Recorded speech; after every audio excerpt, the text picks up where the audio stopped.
Welcome to the Kumar Dev educational. बादलों के घेरे कृष्णा सोबती। भुवाली की एक छोटी सी कॉटेज में लेटा लेटा मैं सामने के पहाड़ देखता हूँ। पानी भरे सूखे सूखे बादलों के घेरे देखता हूँ। बिना आंखों के भटक भटक जाती धुंध के निष्फल प्रयास देखता हूँ। और फिर लेटे लेटे अपने तन का पतझार देखता हूँ। सामने पहाड़ के रूखे हरियाले में रामगढ़ जाती हुई पगडंडी मेरी बाह पर उभर लंबी नस की तरह चमकती है।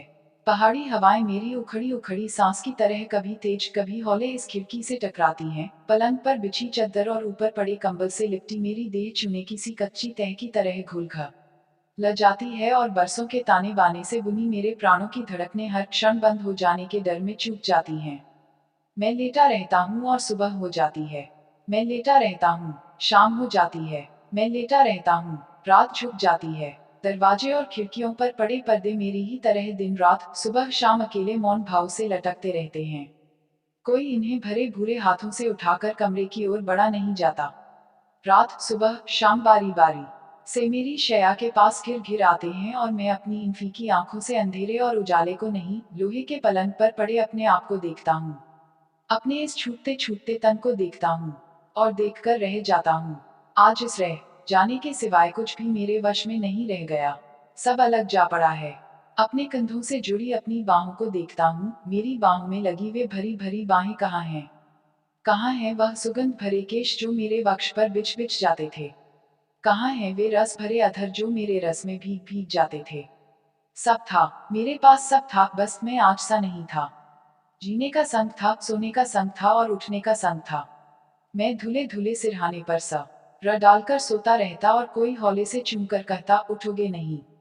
भोर हो गई। आंखें बंद किए किए ही हाथ उस मोह भरी देह को घेर लेते और रात के बीते क्षणों को सूंघ लेने के लिए अपनी ओर झुकाकर कहते, इतनी जल्दी क्यों उठती हो? हल्की सी हंसी और बाहें खुल जाती, आंखें खुल जाती और गृहस्थी पर सुबह हो आती। फूलों की महक में नाश्ता लगता। धुले ताजे कपड़ों में लिपटकर गृहस्थी की मालकिन अधिकार भरे संयम से सामने बैठ रात के सपने साकार कर देती। प्याले में दूध उड़ेलती उन उंगलियों को देखता। क्या मेरे बालों को सहला सहला कर सिहरा देने वाला स्पर्श इन्हीं की पकड़ में है? आंचल को थामे आगे की ओर उठा हुआ कपड़ा जैसे द नो और की मिठास को संभालने को सतर्क रहता। क्षण भर को लगता, क्या गहरे में जो मेरा अपना है, यह उसके ऊपर का आवरण है, या जो केवल मेरा है, वह इससे परे, इससे नीचे कहीं और है। एक शिथिल मगर बहती बहती चाह विभोर कर जाती। मैं होता, मुझसे लगी एक और देह होती। उसमें मिठास होती जो रात में लहरा लहरा जाती। और एक रात भुवाली के इस क्षयग्रस्त अंधियारे में आती है। कंबल के नीचे पड़ा पड़ा मैं दवा की शीशियां देखता हूँ और उन पर लिखे विज्ञापन देखता हूँ। घूंट भरकर जब इन्हें पीता हूँ तो सोचता हूँ, तन के रस रीत जाने पर हाड़ मांस सब काट हो जाते हैं। मिट्टी नहीं कहता हूँ, मिट्टी हो जाने से तो मिट्टी से फिर रस उभरता है, अभी तो मुझे मिट्टी होना है। कैसे सरसते दिन थे। तन मन को सहलाते बहलाते उस एक रात को मैं आज के इस शून्य में टटोलता हूँ। सर्दियों के एकांत मौन में एकाएक किसी का आदेश पाकर मैं कमरे की ओर बढ़ता हूँ। बल्ब के नीले प्रकाश में दो अधखुली थकी थकी पलकें जरा सी उठती हैं और बाह के घेरे तले सोए शिशु को देखकर मेरे चेहरे पर ठहर जाती हैं। जैसी कहती हूँ, तुम्हारे आलिंगन को तुम्हारा ही तन देकर सजीव कर दिया है।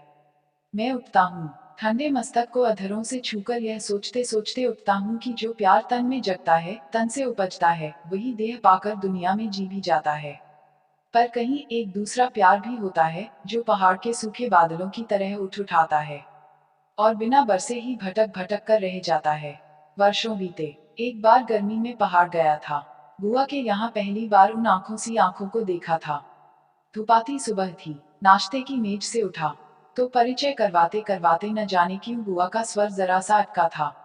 सांस लेकर कहा, मानो से मिलो रवि, 2 ही दिन यहाँ रुकेगी। बुआ के मुख से यह फीका परिचय अच्छा नहीं लगा। सांस भरकर बुआ का वह 2 दिन कहन किसी कड़ेपन को झेल लेने सा लगा। वह कुछ बोली नहीं, सिर हिलाकर अभिवादन का उत्तर दिया और जरा सा हंस दी। उस दूर दूर लगने वाले चेहरे से मैं अपने को लौटा नहीं सका। उस पतले किंतु भरे भरे मुख पर कसकर बांधे घुंघराले बालों को देखकर मन में कुछ ऐसा सा हो आया कि किसी ने गहरे उलाहने की सजा अपने को दे डाली है। सब उठकर बाहर आए तो बुआ के बच्चे उस दुबली देह पर खड़े आंचल को खींच स्नेहवश उन बाहों से लिपट लिपट गए, मानो जीजी, मानो जीजी। बुआ किसी काम से अंदर जा रही थी, खिलखिलाहट सुनकर लौट पड़ी। बुआ का वह कठिन, बंधा और खिंचावट को छिपाने वाले चेहरा मैं आज भी भूला नहीं हूँ। कड़े हाथों से बच्चों को छुड़ाती था। दी निगाह से मानो को देखती हुई धीरे स्वर में बोली, जाओ मानो कहीं घूम आओ। तुम्हें उलझा उलझाकर तो ये बच्चे तंग कर डालेंगे। माँ की घुड़की आंखों ही आंखों में समझकर बच्चे एक ओर हो गए। बुआ के खाली हाथ जैसे झेप कर नीचे लटक गए और मानो की बड़ी बड़ी आंखों की घनी पलकें न उठी न गिरी, बस एकटक बुआ की ओर देखती रह गई। बुआ इस संकोच से उभरी तो मानो धीमी गति से फाटक से बाहर हो गई थी। कुछ समझ लेने के लिए आग्रह से बुआ से पूछा, कहो तो बुआ, बात क्या है। बुआ अटकी, फिर झिझक कर बोली, बीमार है रवि, 2 बरस सैनिटोरियम में रहने के बाद अब जेठ जी ने वहीं कॉटेज ले दी है। साथ घर का पुराना नौकर रहता है। कभी अकेले जी उठ जाता है तो 2-4 दिन को शहर चली जाती है।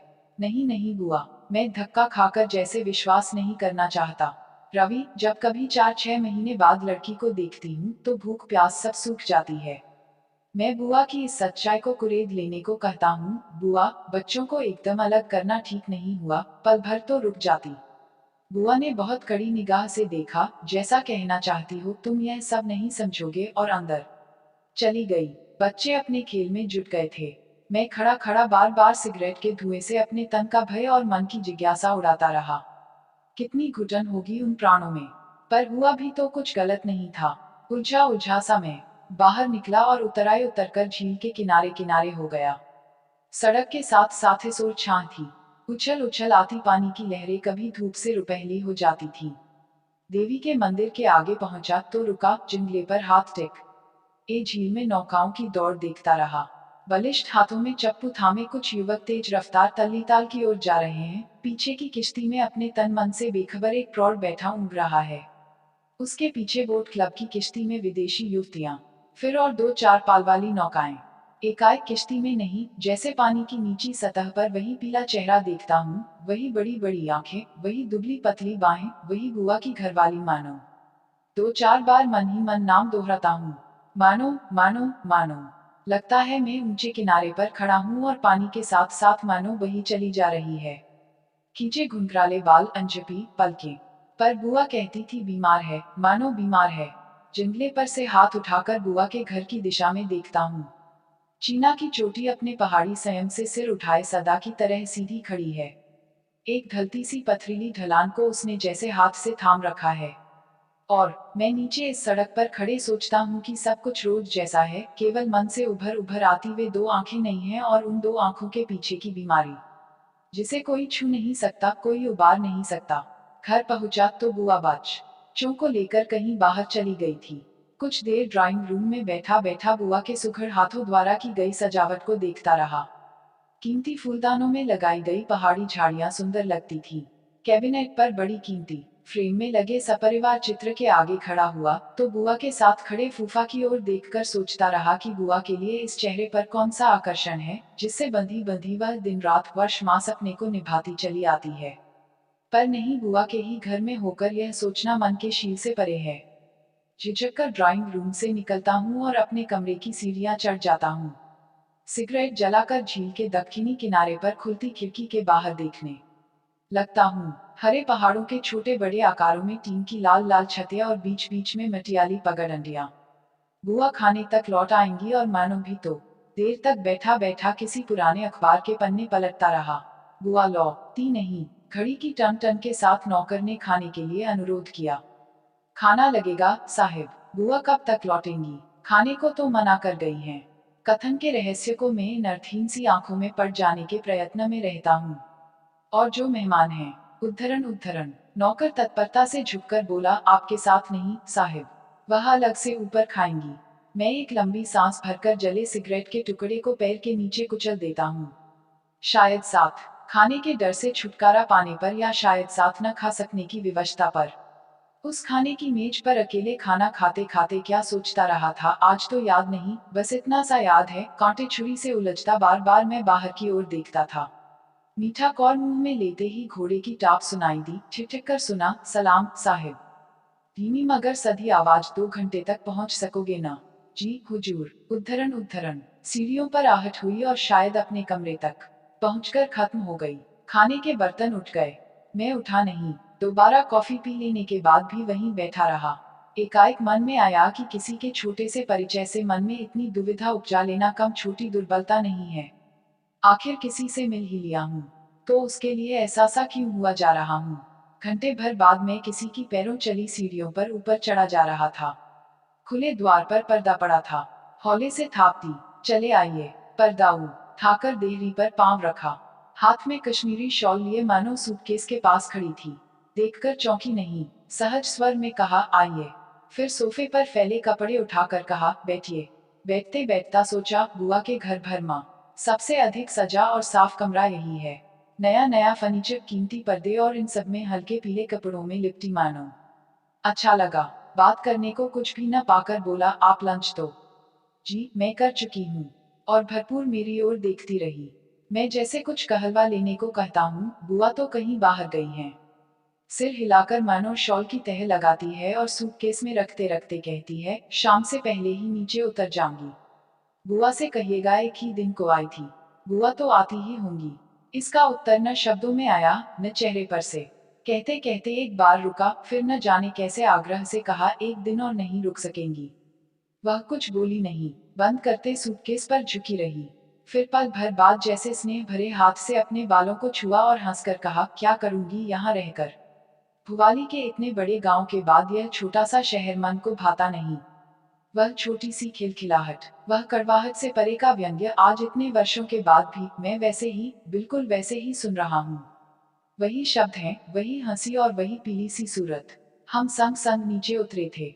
मेरी बाह पर मन नौका कोट था। नौकर और माली ने झुककर सलाम किया और अतिथि से इनाम पाया। साइस ने घोड़े को थपथपाया। हुजूर चढ़ेगी। उड़ती उड़ती नजर उन आंखों की बाह पर लटके कोट पर अटकी। पैदल जाऊंगी। घोड़ा आगे आगे लिए चलो। चाहा कि घोड़े पर चढ़ जाने के लिए अनुरोध करूं, पर कह नहीं पाया। फाटक से बाहर होते होते वह पल भर को पीछे मुड़ी, जैसे छोड़ने के पहले घर को देखती हो। फिर एकाएक अपने को संभाल कर नीचे उतर गई। टैक्स खड़ी थी, सामान लदा। ड्राइवर ने उन कठिन क्षणों को मानो भांप कर कहा, कुछ और देर है साहिब। मानो ने इस बार कहीं देखा नहीं। कोट लेने के लिए मेरी ओर हाथ बढ़ा दिया। कार में बैठी तो कुली ने तत्परता से पीछे से कंबल निकाला और घुटनों पर डालते हुए कहा, कुछ और मेम साहिब। घुंघराली छां ढीली सी होकर सीट के साथ जा टिकी। घुटनों पर पतली पतली सी विवश बाहें फैलाते हुए धीरे से कहा, नहीं नहीं, कुछ और नहीं। धन्यवाद। एत खुले कांच में से अंदर झांका। मुख पर थकान के चिन्ह थे। बाहों में मछलीमुखी कंगन थे।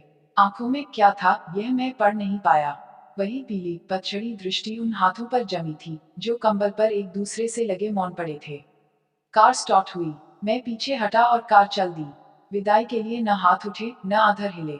मोड़ तक पहुंचने तक पीछे के शीशे से सादगी से बंधा बालों का रिबन देखता रहा और देर तक वह दर्दीले धन्यवाद की गूंज सुनता रहा। नहीं नहीं, कुछ और नहीं। वे पल अपनी कल्पना से आज भी लौटता हूँ तो जी को कुछ होने लगता है। उस कार को भगा ले जाने वाली सूखी सड़क से घूमकर मैं ताल के किनारे किनारे चला जा रहा है। अपने को समझाने बुझाने पर भी वह चेहरा, वह बीमारी मन पर से नहीं उतरती। रुक रुक कर, थक थक कर, जैसे मैं उस दिन घर की चढ़ाई चढ़ा था, उसे याद कर आज भी निढाल हो जाता हूँ। घर पहुंचा। बरामदे में से कुलीफनी चर निकाल रहे थे। मन धक्का खाकर रह गया। तो उस मायनों के कमरे की सजावट, सुख सुविधा सब किराए पर बुआ ने जुटाए थे। दोपहर में बुआ के प्रति जो कुछ जितना भी अच्छा लगा था, वह सब उल्टा हो गया। आगे बढ़ा तो द्वार पर बुआ खड़ी थी। संदेह से मुझे देख और पास होकर फीके गले से कहा, रवि मुंह हाथ धो डालो, सामान सब तैयार मिलेगा वहाँ, जल्दी लौटोगे न, चाय लगने को ही है। चुपचाप बाथरूम में पहुंच गया। सामान सब था। हाथ धोने से पहले गिलास में ढंक कर रखे गर्म पानी से गला साफ किया। ऐसा लगा किसी की घुटी घुटी जकड़ में से बाहर निकल आया हूँ। कपड़े बदलकर चाय पर जा बैठा। बच्चे नहीं, केवल बुआ थी। बुआ ने चाय उड़ेली और प्याला आगे कर दिया। बुआ बुआ ने जैसे सुना नहीं। बुआ बुआ, पल भर के लिए अपने को ही कुछ ऐसा सा लगा कि किसी और को पुकारने के लिए बुला को पुकार रहा हूँ।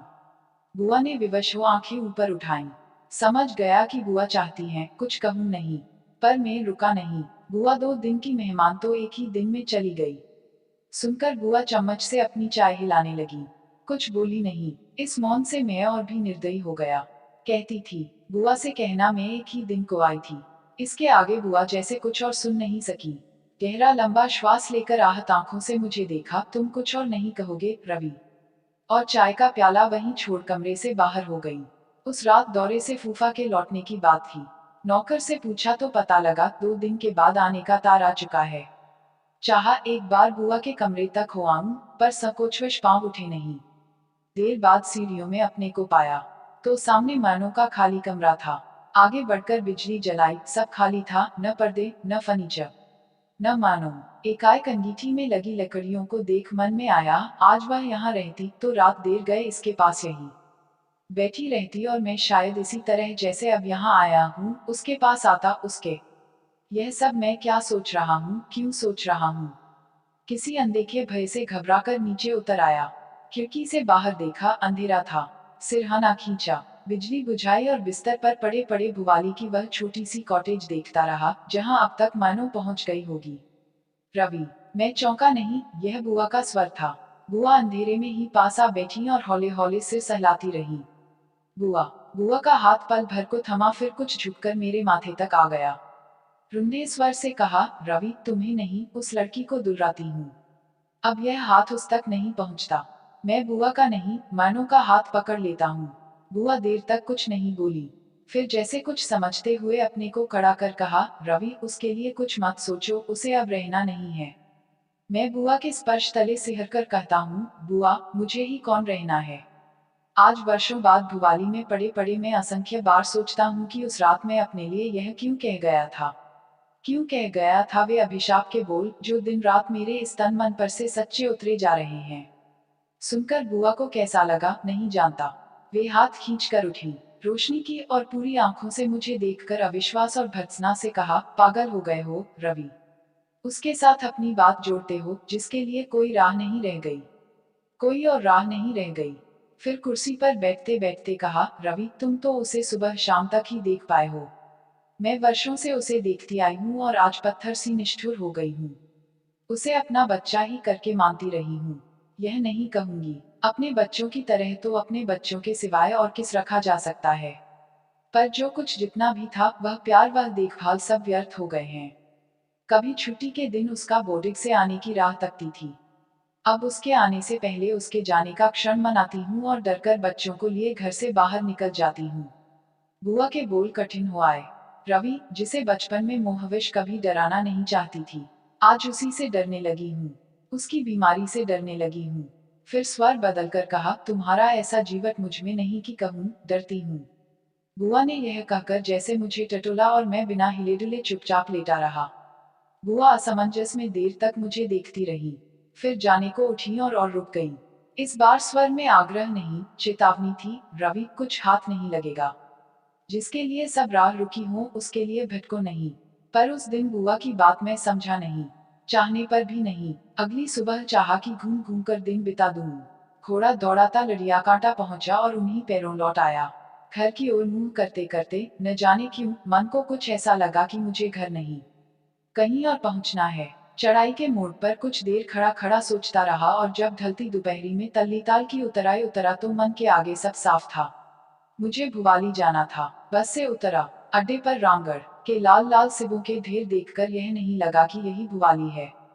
बस में सोचता आया था कि वहां घुटन होगी, पर चीर के ऊंचे ऊंचे पेड़ों से लहराती हवाएं बह बह आती थी।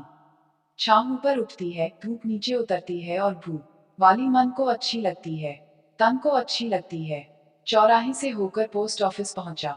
कॉटेज का पता लगा लिया और छोटे से पहाड़ी बाजार में होता हुआ पाइन्स की ओर हो लिया। खुली चौड़ी सड़क के मोड़ से अच्छी सी तली राह ऊपर जा रही थी। जंगले से नीचे देखा, अलग अलग खड़े पहाड़ों के बीच की जगह पर एक खुली चौड़ी घाटी बिछी थी। तिरछे सींचे खेत किसी के घुटने पर रखे कसीदे के कपड़े की तरह धरती पर फैले थे। दूर सामने दक्खी न की ओर पानी का ताल धूप में चांदी के थाल की तरह चमकता था। इस पहली बार भुवाली आने के बाद मैं एक बार नहीं कई बार यहाँ आया, लौट लौट कर यहाँ आया, पर उस आने जैसा आना तो फिर कभी नहीं आया। मैं चलता हूँ और कुछ सोचता नहीं हूँ।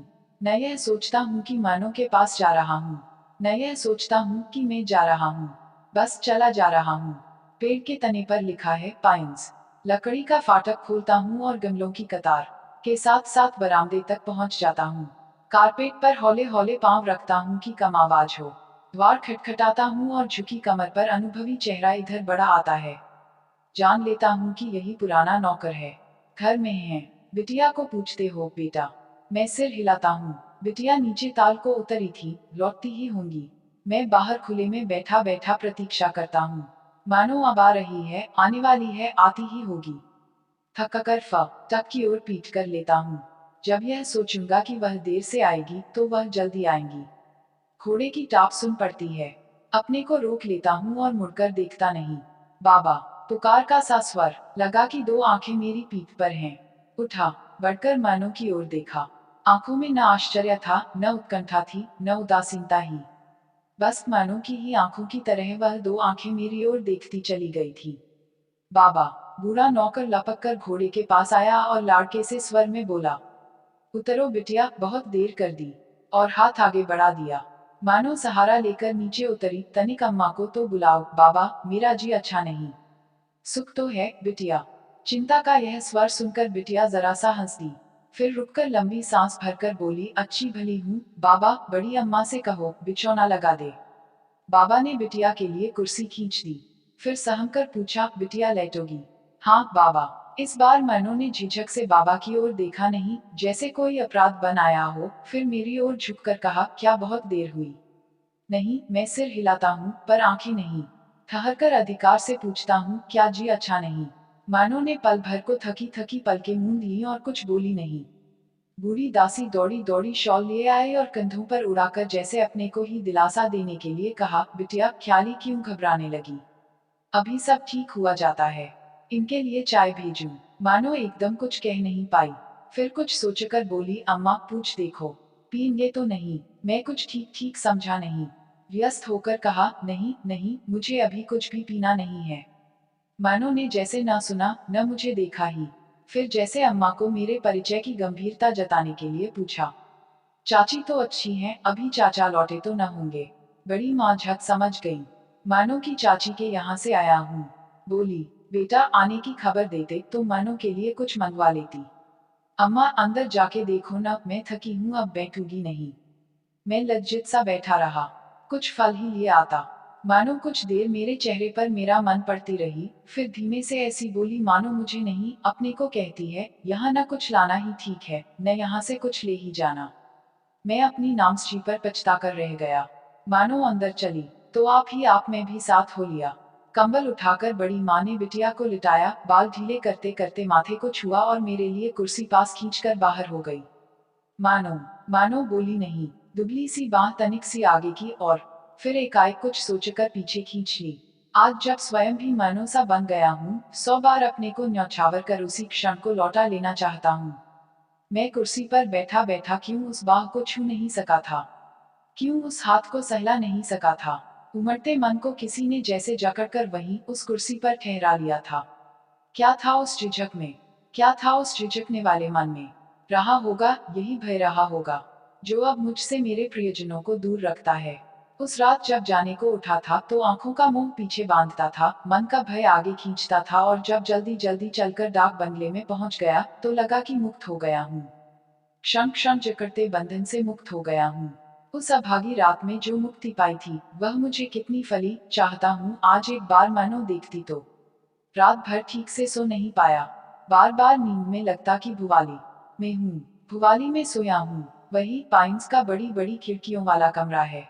मानो के पलंग पर लेटा हूँ और पास पड़ी कुर्सी पर बैठी बैठी मानो अपनी उन्हीं दो आंखों से मुझे निहारती है। मैं हाथ आगे का रता हूँ और वह थोड़ा सा हंसकर सिर हिलाती हुई कहती है, नहीं, इसे कंबल के नीचे कर लो। अब इसे कौन छुएगा? मानो मानो कुछ कहती नहीं, हंस भर देती है। रात भर इन स्वप्नों में भटकने के बाद जगा तो बुआ दीख पड़ी, कुछ हाथ नहीं लगेगा रवि। उद्धरण चिन्ह। उस सुबह फिर मैं रुका नहीं, न डाक बंगले में, न भुवाली में। बस के अड्डे पर पहुंचा तो धूप में बुझी बुझी भुवाली मुझे भयावनी लगी। एक बार जी को टटोला, पाइंस नहीं नहीं, कुछ नहीं, लौट जाओ। घर पहुंचकर बुआ मिली। कड़ी चेतावनी वाला खींचा खींचा चेहरा था। भरपूर मुझे देखकर जैसे सांस रोके पूछा, कहाँ थे कल? रानीखेत तक गया था बुआ। कह तो जाते। मैं न जाने किस उलझन में खोया कह गया, कहने को बुआ। था क्या? दोपहर में फूफा मिले, कल लौटे थे और सदा की तरह गंभीर थे। खाना खाते उन्हें देखता रहा। एकाएक उन्हें प्लेट पर से आंखें उठाकर बुआ की ओर देखते हुए देखा तो सब चमुच में जान गया कि फूफा के भाई अवश्य ही मानो के पिता होंगे। दृष्टि में वही ठहराव था, वही अचंचलता थी। फूफा ने खाने पर से उठते उठते उलझे से स्वर में मुझसे पूछा, रवि, बुआ तुम्हारी लखनऊ तक जाना चाहती हैं, पहुंचा आ सकोगे? जी सकूंगा। मैं, बुआ और बच्चे नैनी से उतर रहे हैं। मैं पीछे की सीट पर बैठा बैठा विदा हो जाने की आकस्मिकता को सिगरेट के धुएं में भूल जाने का प्रयत्न करता हूँ। चौड़े मोड़ से बस नीचे की ओर मुड़ी, खिड़की से बाहर देखा तो पहाड़ की हरियाली में वही कलवाली भुवाली की सफेदी दिख रही थी। काठगोदाम से लखनऊ। एक रात बुआ की ससुराल रुककर बुआ से विदा लेने गया तो बुआ ने पूछा, कहाँ जाने की सोच रहे हो रवि, कुछ दिन यहीं न रुको? नहीं बुआ। बुआ इस नहीं को एकाएक स्वीकार नहीं कर सकी। पास बिठाकर कुछ देर देखती रही, फिर स्नेह से कहा, फिर जाओगे कहाँ? बुआ, कुछ पता नहीं। बुआ कुछ कहना चाहती थी पर कह नहीं पा रही थी। कुछ रुकते रुकते कहा, रवि, तुम्हारे फूफा तो तुम्हें वापस नैनी लौटने को कहते थे। नहीं बुआ, अब तो दक्षिण जाऊंगा पिताजी के पास। बुआ को जैसे विश्वास नहीं हुआ। कुछ याद सी करती बोली, रवि, इस बार तुम्हें वहां अच्छा नहीं लगा? ऐसा नहीं, नहीं बुआ। बुआ चाहती थी मुझसे कुछ पूछें। मैं चाहता था बुआ से कुछ कहूँ, पर किसी से भी शब्द जुड़े नहीं। स्टेशन पर जाने लगा तो बुआ के पांव छुए। बुआ बहुत बड़ी नहीं है मुझसे। पिताजी की सबसे छोटी मौसेरी बहन होती हैं, पर दिल में कुछ ऐसा सा लगा कि बुआ का आशीर्वाद चाहता हूँ। बुआ हैरान हुई, फिर हंसकर बोली, रवि, तुमने पांव छुए हैं तो आशीर्वाद जरूर दूंगी। बहुत सुंदर बहू पाओ। मैं न हंसा न लजाया। बुआ चुप सी रह गई। जिस नटखट भाव से वह कुछ कह गई थी उसे मानो अनदेखे संकोच ने घेर लिया।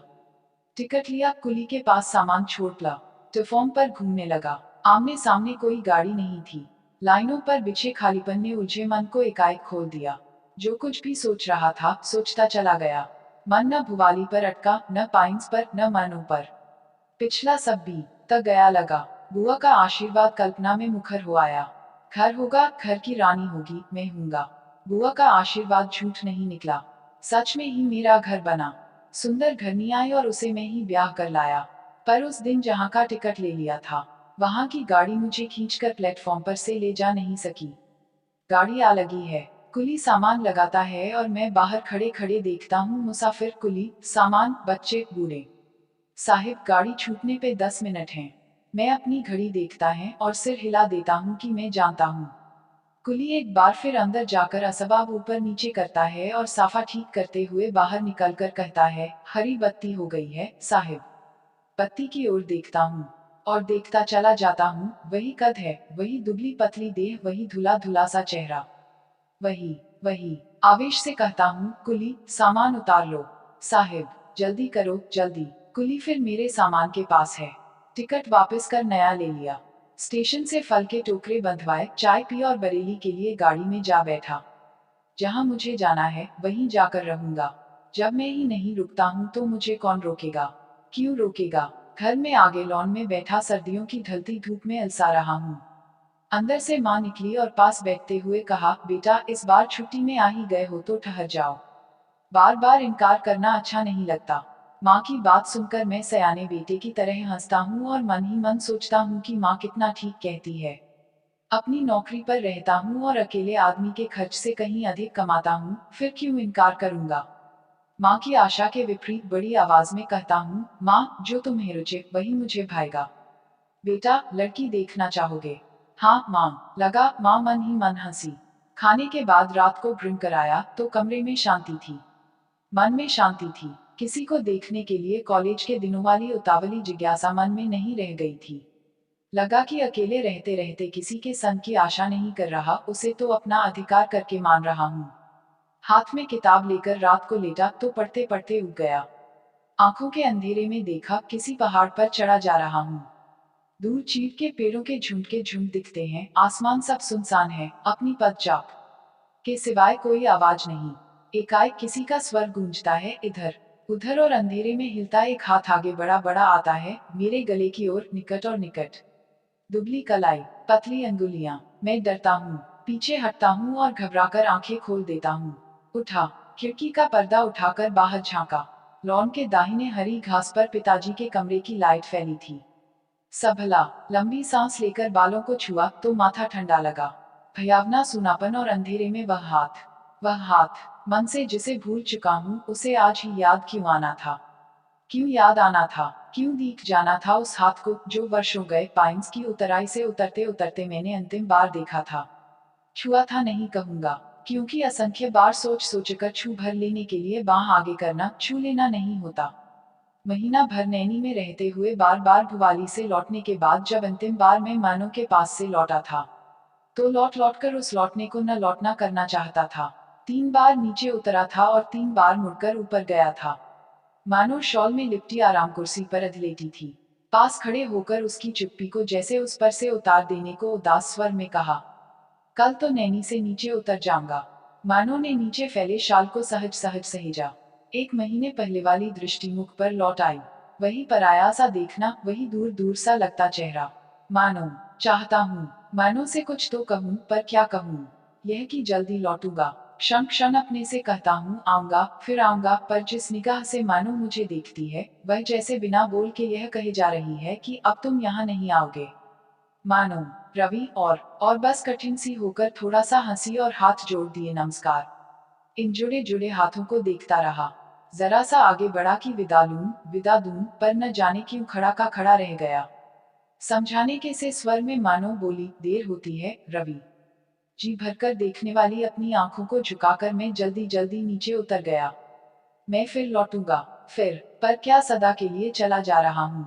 मुड़कर पीछे देखा और खींचकर ठिठक गया। मानो वही उसी मुद्रा में बैठी थी। मानो वह जानती थी कि लौटूंगा। साथ पड़ी कुर्सी की ओर संकेत कर कहा, बैठो रवि। स्वर में न व्यया थी, न संग छूटने की उदासी थी, न मेरे आने का आश्चर्य था। आंखों ही आंखों ने कुछ ऐसा देखा जैसे पूछती हो, कुछ कहना है क्या? मैं अपने को बच्चे की तरह छोटा करके कहता हूँ, मानो मन नहीं होता जाने को। मानो कुछ देर तक देखती रहती है। मैं चाहता हूँ, मानो कुछ भी कहे कहे तो। एक छोटी सी सांस जैसे छोटी से छोटी घड़ी के लिए उसके गले में अटकी, फिर घने स्वर में कहा, एक न एक बार तो तुम्हें चले ही जाना है रवि। मैं हाथों से घेर कर उस देह को नहीं तो उस स्वर को छू लेना चाहता हूँ, चूम लेना चाहता हूँ। मानो आगे बढ़ता हूँ, कुछ रोक लेने की, थाम लेने की मुद्रा में मानो दोनों हाथ आगे डाल देती है, बस। मानो अपना अनुरोध उस तक पहुंचाना चाहता हूँ। नहीं, इस नहीं के आगे नहीं है और कुछ नहीं। मानो दुबला सा हाथ हिलाकर आंखों से मुझे विदा देती है और मैं विवश सा व्यर्थ सा नीचे उतरता हूँ। आंखों पर धुंध सी उमड़ आती है, संभलता हूँ और एक बार फिर पीछे देखता हूँ। बिल्कुल ऐसे लगता है कि किनारे पर खड़ा हूँ और किश्ती में बैठी मानो बही चली जा रही है। वह मुझे नहीं देखती, उसकी आंखों के आगे उसके अपने हाथों की रोक है, अपने हाथों की ओट है। हाथों पर टिका मानो का सिर नीचे झुका है, आंखें शायद बंद हैं, शायद गीली हैं। उस कड़े आहत अभिमान की बात सोचकर छटपटाता हूँ। कदम उठाकर फाटक के पास पहुंचा तो सिसकियां सुनकर रुक गया। मन ही मन दोहरा कर कहा, मानो। इसी पुकार को पलटकर जैसे उत्तर आया, ठहरो नहीं, रुको नहीं। सच ही में ठहरा नहीं। उतरता चला गया और हर पग के साथ दूर होता चला गया उस कॉटेज से। कॉटेज में रहने वाली मानो से, मानो की उन 2 आंखों से, पर मानो की स्मृति से नहीं। मानो की याद मुझे आज भी आती है। आज भी वह याद आती है, वह दोपहरी, जब मानो और मैं उस बड़ झील के किनारे से लगी पगडंडी पर घूमते रहे थे। मीठा मीठा सा दिन था। पहली बार उस पीले चेहरे की मिठास के सम्मुख में पानी सा बह गया था। एकटक उन घुंघराले बालों को देखता रह गया था, और देखता गया था शॉल में लिपटे उन कंधों को, जो पैरों की धीमी चाल से थककर भी झुकते नहीं थे। परिक्रमा का अंतिम मोड़ आया तो बहुत बड़े घने वृक्ष के नीचे देवी के 2 छोटे छोटे मंदिर दिखे। टीन के कपाट बंद थे। कुछ अधिक न सोचकर आगे बढ़ने को हुआ कि मानो को देखकर रुक गया। खड़ी खड़ी कुछ देर सोचती रही, फिर जूते उतार नंगे पांव किनारे के पत्थरों से नीचे उतर गई। बड़े से पत्थर पर पांव जमाया और झुककर डंठल से कमल तोड़ वापस लौट आई। मैं तो कुछ सोच नहीं रहा था, बस देखता चला जा रहा था। शॉल सिर पर कर लिया था और उन बंद कपाटों के आगे वाली दहलीज पर फूल रखकर सिर नवा दिया। मंदिर के बंद कपाटों के आगे माथा टेक मानो उठी तो मानो सी नहीं लग रही थी। ऐसे दिखा कि यह झुकी छाया मानो नहीं, मानो की व्यर्थ हो गई विवशता थी, जिसने भाग्य के इन बंद कपाटों के आगे माथा टेक दिया था। इस निर्मम अकेलेपन के लिए मन में ढेर सा दर्द उठाया। बहते से स्वर में कहा, दर्शन करने का मन हो मानो तो किसी से पुजारी का स्थान पूछूं। मानो ने कुछ कहने से पहले स्वर को संभाला, फिर सिर हिलाकर कहा, नहीं रवि, ऐसा कुछ नहीं। मुझे कौन वरदान मांगने हैं? अपने लिए तो कपाट बंद हो गए हैं। बस इतना ही चाहती हूँ, यह कपाट उनके लिए खुले रहे, जिनसे बिछुड़कर मैं अलग आ पड़ी हूँ। मानो को छूने का भय, उसके रोग का भय, जो अब तक मुझे रोकता था, बींधता था, अब लग जा पड़ा। चील की ठंडी हवा में फहराते से घुंघराले बालों पर झुककर बांह से घेरते हुए कहा, मानो।